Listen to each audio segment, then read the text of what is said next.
Right, hello everybody and welcome back to a brand new video now. Today I'm going to be talking about probably the most recent film I could talk about right now, which is Guardians of the Galaxy Vol.2. I loved the first one. I thought the first one was one of the best Marvel films. Still gotta say though, my favourite Marvel film ever has got to be probably Captain America Winter Soldier. I thought that was like, the best one. But Guardians of the Galaxy is still one of the top 5, so the second one came out and everybody was massively hyping up, including me. I thought it was going to be great, and it was really good. There were a few issues that I'll talk about later on, but to start off with the positives. First of all, Chris Pratt was really good in this film. He was probably the most standout performance other than Merle's. I'm just going to call him Merle because I don't know his name in the film. So Chris Pratt was awesome. The story delved deeper into his kind of life, as well as Merle's as well. So all the Guardians did great acting jobs, but yeah, the standout ones were probably Chris Pratt and Merle. So also Kurt Russell was in this film and he played Star's dad and he was great. This review isn't going to be spoiler at all. So if you haven't seen the film, it's fine, you can watch this review and nothing will be spoiled. So Kurt Russell, as you can see in the trailer, is Star's dad and he was great in this film. Stallone was in this film. I don't really know why, but he was good, I guess. I don't have a problem with Stallone, and I think he does good acting in most of his films. It just felt like he didn't need to be in this film. Same with Marcellus Wallace. I'm just going to call him Marcellus Wallace because I can't pronounce his name.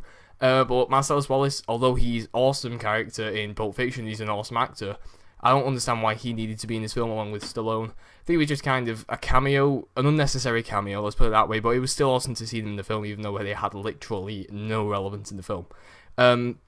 The film was really humorous as well. It kind of upped the humour in this one.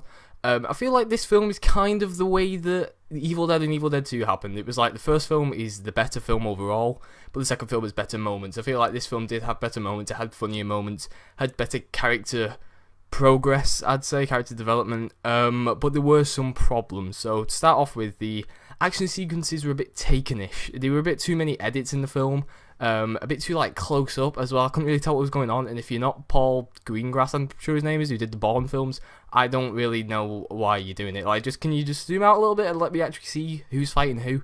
There's a scene where two of the characters are fighting, and I had no idea who was winning the fight because it was just people moving on top of each other, which sounds really weird, and it was really weird in the film. So some of the lines were also really corny. For example, one of them was, he was like, "Oh yeah, we're not friends with family," and it was like, really, do we need that? And it was just a bit like, we could have left that line out, maybe, I don't know, chose a different one. It was a bit corny, it kind of took me out of the moment. So other than the action sequences and the corny lines, there was the biggest problem, which was the end fight scene went on for way too long. It was getting boring. I was literally just hoping the film would end because that's how long this final fight scene might not even been that long. It was just like nothing really happened in the fight scene. So those were the biggest problems, and that was the biggest issue with the film. If it hadn't had this massive fight scene that had no real enjoyment in it for me, I think it would have been 10 times better. The music was also really good, but it wasn't as good as the first one. But overall, it was a good sequel. I did enjoy the film very much. I don't think it was as good as the first one, because there was some issues in that final fight scene went on for way too long. But overall, I'd probably give this film an 8.5 out of 10, because I did find enjoyment in it. I probably will watch it again if someone was like, "Hey, do you want to watch Guardians of the Galaxy Volume 2? But yeah, I definitely prefer the first one. I think the first one was just a better film. Well, this film did have really good moments. So, what did you think about the film? Have you seen the film? Comment down below, let me know, and I will see you guys in the next video.